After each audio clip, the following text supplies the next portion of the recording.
Hello again, everybody. We are going to be doing a Dijon chicken recipe this week. So, start off with, I got my chicken. Also, I got all the ingredients I'm going to need. So, calls for cilantro, Dijon mustard. I'm using Grey Poupon, of course. Olive oil, salt, preferably something like sea salt. You want something with a little bit coarser of a grind to it. And pepper. I grind my own. Along with lime. So those are all your ingredients, and of course the chicken itself. So we're going to start off with, we want to get rid of all this excess fat off the chicken. So I'm going to use my nice little knife and just trim off any excess that we got. Now this does come in handy just because you just don't want it on there, and it does have a tendency to, I don't know, make chicken kind of slimy when you're cooking it in the lunchbox stove. So get all that extra fat off of there.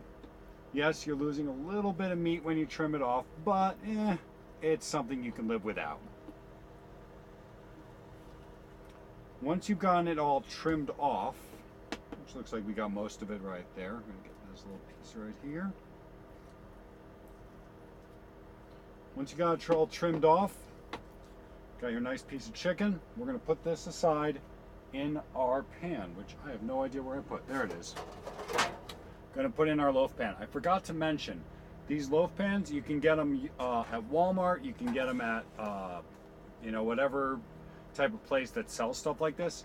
Sadly, a lot of times with these loaf pans, they come with these lids nowadays. Check dollar stores, Dollar Tree, Dollar General, Family Dollar. Check them out. Sometimes you can still find them pretty cheap. I was able to pick up a 2-pack with the lids for $1. They also can be found at truck stops. They usually cost about $3 for a 3-pack. So obviously you can save some money if you can get it elsewhere.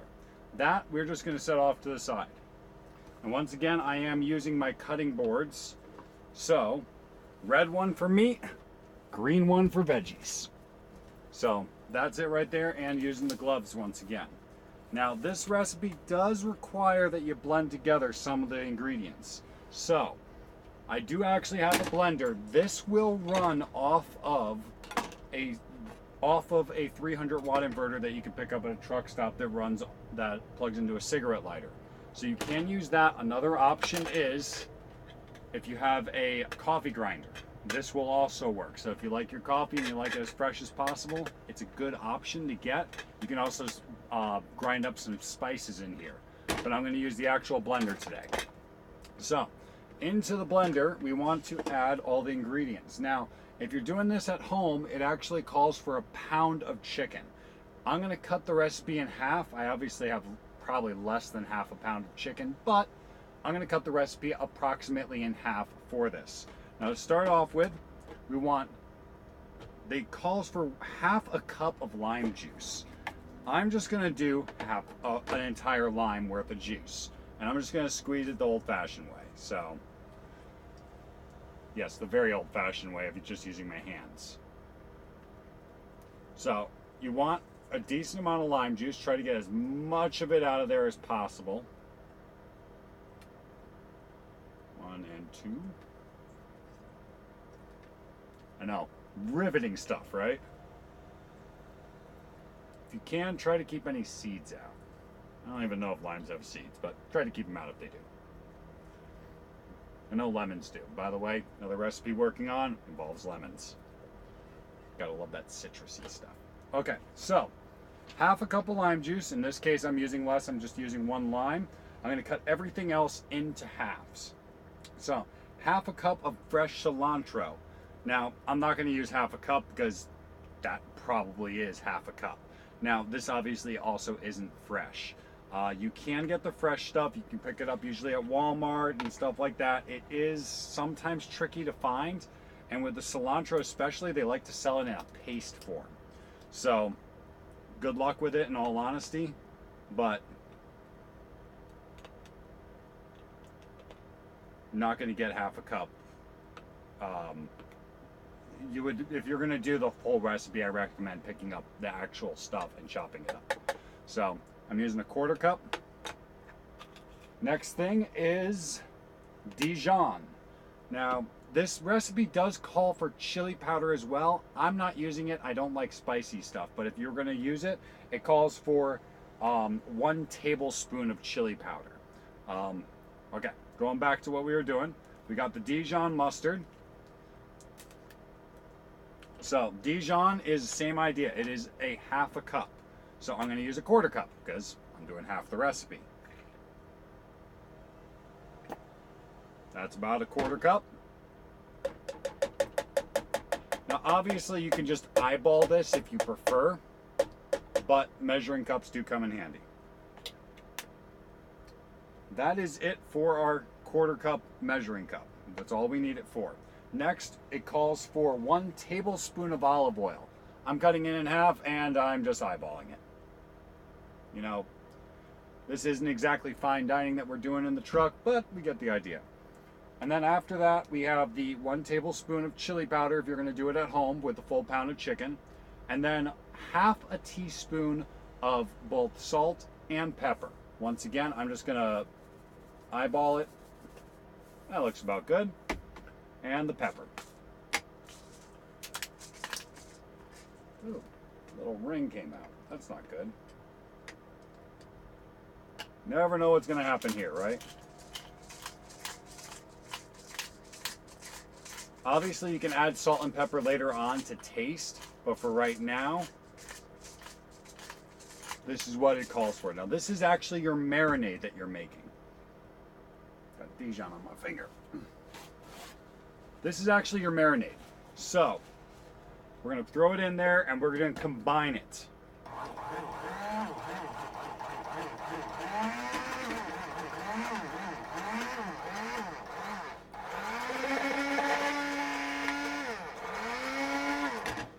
It's being difficult. By the way, this is the completely unedited version. I have not actually even made this once yet, so you guys are seeing my first attempt at this. So, we want it combined together as well as we can. Now, if you don't want to use a blender, obviously you can just put it in a bowl, use a fork, and call it good. But, want really good combining, obviously a blender is a better idea. And like I said, if you get like the coffee grinder, it comes in handy. You can do a lot of stuff with it.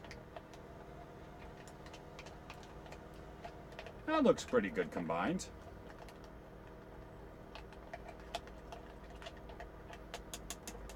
Okay, so there's our combination. What we're going to do now is go back to our chicken. And we're going to put this combination right on top of it.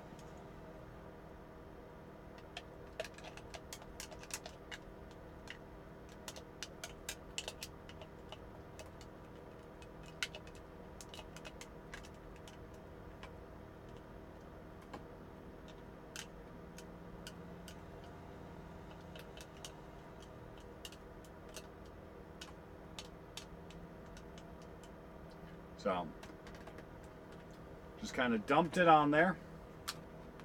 As you can see, I'm going to kind of smother the whole thing on it.